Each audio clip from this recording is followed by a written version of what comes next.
Nageshwar classes में आप सभी का स्वागत है। और मैं आज से कक्षा 12 की 12th की क्लास की मैथ शुरू करने जा रहा हूं।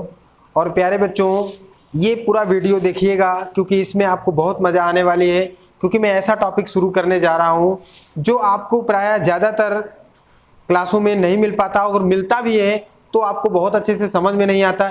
इसलिए मैं सोचा हूँ कि आपको कक्षा 12 की मैथ आपको रेगुलर वीडियो बना के आपको दूं। तो इसके लिए आपको पूरा वीडियो देखना है, और देखने के साथ साथ आपको अगर अच्छा लगता है वीडियो तो आप ज़रूर इसको ज़्यादा से ज़्यादा वायरल करिएगा, जिससे कि मैं आपको अगला वीडियो बना सकूं। क्योंकि आप ज़्यादा से ज़्यादा वायरल करेंगे, लाइक करेंगे, शेयर करेंगे तो मैं आपको अगला वीडियो तुरंत बनाऊंगा, जिससे कि आपको ज़्यादा से ज़्यादा फायदा हो। प्यारे बच्चों, तो मैं सबसे पहले आपको सेट पढ़ाने जा रहा हूँ। क्या पढ़ाने जा रहा हूँ? तो सेट पढ़ाएंगे बच्चों। पहले हम आपको सेट पढ़ाएंगे। सेट को क्या कहते हैं? समुच्चय। ठीक है, ये क्या है? समुच्चय है। प्यारे बच्चों, इसको देखिए तो समुच्चय क्या है पहले हम जान लेते हैं। पहली बात जान लीजिए, समुच्चय एक प्रकार का समूह है। ठीक है, तो समुच्चय एक प्रकार का समूह है। तो समुच्चय किसे कहते हैं? तो ये कह सकते हो आप कि well defined collection of things. क्या है? Well defined collection of things. इसे हम कह सकते हैं कि सेट क्या है? Set is well defined of collection of things. या फिर आप हिंदी में कहेंगे वस्तुओं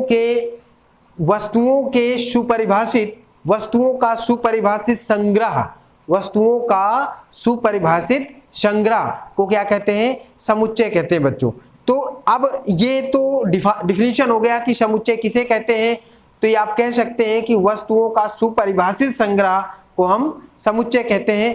तो अब कॉमन भाषा में कैसे कह देंगे कि जैसे ये कहें कि क्लास 9th के सभी स्टूडेंटों का एक समूह क्या कहलाएगा? समुच्चय कहलाएगा।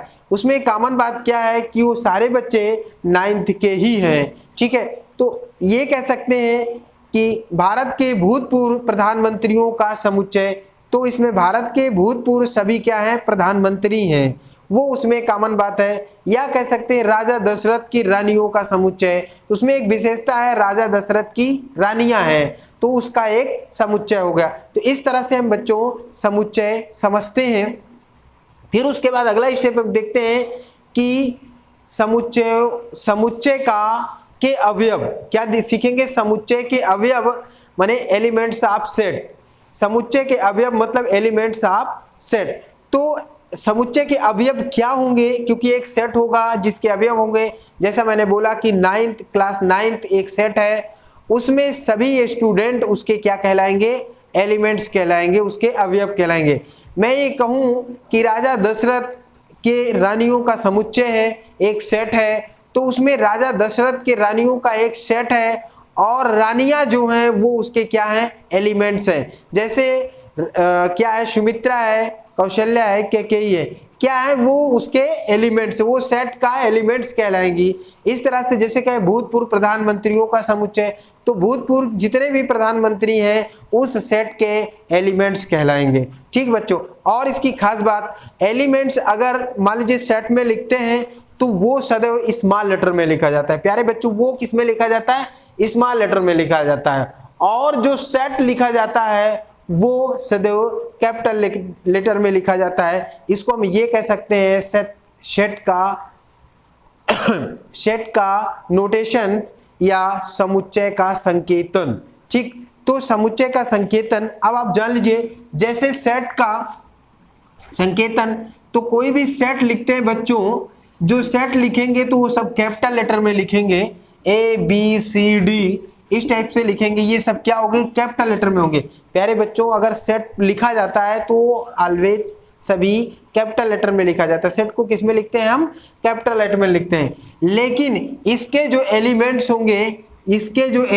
होंगे या अवयव होंगे, ठीक है, इसके जो एलिमेंट्स होंगे वो सदैव स्मॉल लेटर में लिखे जाते हैं, ABCD डॉटेड। इस तरह से हम लिखते हैं एलिमेंट्स। अगर अल्फाबेट ABCD की बात करेंगे तो ABC जो लिखा जाएगा कैपिटल लेटर में वो सेट होगा, सेट का नाम होगा, और एलिमेंट्स जो होंगे वो स्मॉल लेटर में होंगे। ठीक है प्यारे बच्चों, ये आप जान गए।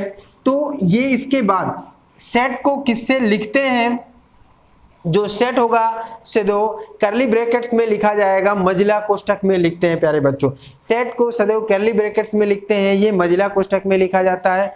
ठीक, तो इसको हम इस ब्रैकेट में लिख सकते हैं, ऐसे लिखा जाता है। फिर प्यारे बच्चों अगर जब सेट ऐसे लिखते हैं तो सेट ए इक्वल ऐसे लिखेंगे, ए बी सी डी ऐसे आप लिख दिए तो ये कहोगे यहाँ पे लिख सकते हैं आप। ऐसे प्रश्न भी बनता है कि ए बी का स्मॉल ए कैपिटल ए का एलिमेंट्स है, माने सेट ए का एलिमेंट्स है। और ये आप कह सकते हो बी ए का एलिमेंट्स है, small B A set A का एलिमेंट्स है। आप यहाँ पे भी लिख सकते हो सी सेट ए का एलिमेंट्स है, डी सेट ए का एलिमेंट्स है। अगर हम ई कहें सेट ए का एलिमेंट्स है तो प्यारे बच्चों ये आप कहोगे ये नहीं है। क्यों नहीं है बच्चों? क्योंकि इस सेट में ई कहीं नहीं है। जब इस सेट में प्यारे बच्चों ई कहीं नहीं है, इसका माने ये इसका एलिमेंट्स नहीं है। अगर जो एलिमेंट्स नहीं होता हम इसको नॉट बिलोंग का ऐसे सिंबल्स बनाते हैं, ऐसे लिखते हैं, इस टाइप से लिखते हैं क्योंकि ई ए का एलिमेंट्स नहीं है प्यारे बच्चों। तो इस टाइप से लिखते हैं और इसमें हम देखते हैं और आपको स्पष्ट कर दें इस टाइप से लिख के कि इसमें अगर कोई नंबर्स आता है तो उसको भी हम सॉल्व कर लेते हैं। देखिए कैसे, जैसे सेट ए लिखा हो प्यारे बच्चों और 1 2 3 4 इस टाइप में कोई सेट दिया है और यहाँ पे लिखे कौन कौन इसमें सही होंगे, तो आप कहोगे कि 1 बिलोंग टू ए क्योंकि 1 बिलोंग करता है, 2 भी बिलोंग करता है, 3 भी बिलोंग करता है, मतलब 3 सेट ए का एलिमेंट्स है, 4 भी सेट ए का एलिमेंट्स है। बट यहाँ पे 5 बिलोंग टू ए, तो आप कहोगे 7 बिलोंग टू ए, तो आप ही लोग कहोगे नो सर क्योंकि ये इसमें बिलोंग नहीं करता है, ये सेट ए का एलिमेंट्स 5 सेट ए का एलिमेंट्स नहीं है, इसलिए हम बिलोंग नहीं लगाएंगे, इसको ऐसे करेंगे, इसको भी ऐसे कर देंगे। इसमें अगर हम इसको कर दें तो ये गलत बात हो जाएगी क्योंकि 2 सेट ए का एलिमेंट्स है प्यारे बच्चों। तो इस तरह से हम इस सारे जो इस टाइप के क्वेश्चन होते हैं बहुत इजी है, पर इसको हम शुरू से सीखते हैं इसलिए शुरू में बताना पड़ता है। इसको हम ऐसे सीखेंगे, इसकी जानकारी ऐसे हम रखते हैं। ठीक प्यारे बच्चों, बहुत इजी है, कोई दिक्कत नहीं है।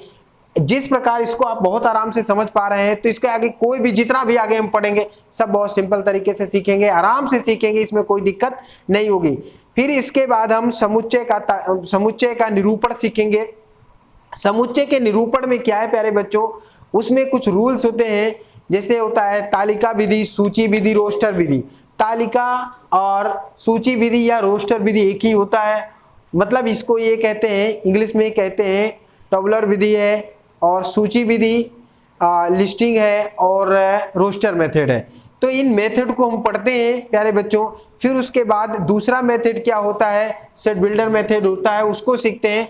तो सेट बिल्डर मेथड या परिभाषित तरीका वो अलग होता है और ये वाले मेथड को हम अलग तरीके से सीखेंगे। पर बच्चों इससे पहले मैं इसके आगे पढ़ाऊँ, पहले आप लोगों का मैं रिस्पांस जानना चाहता हूँ कि आप लोग इस वीडियो को पढ़ें और ज़्यादा से ज़्यादा ग्रुप में अपने शेयर करें और चैनल को लाइक करें, जिससे कि आपको नया वीडियो में बनाऊं और नया वीडियो के लिए मेरा मनोबल बढ़े कि हाँ बच्चे अच्छा देख रहे हैं वीडियो। तो आप ज़्यादा से ज़्यादा ग्रुप में अपने शेयर करिएगा। मैं इस वीडियो को यहीं तक बना रहा हूँ। Thank you very much.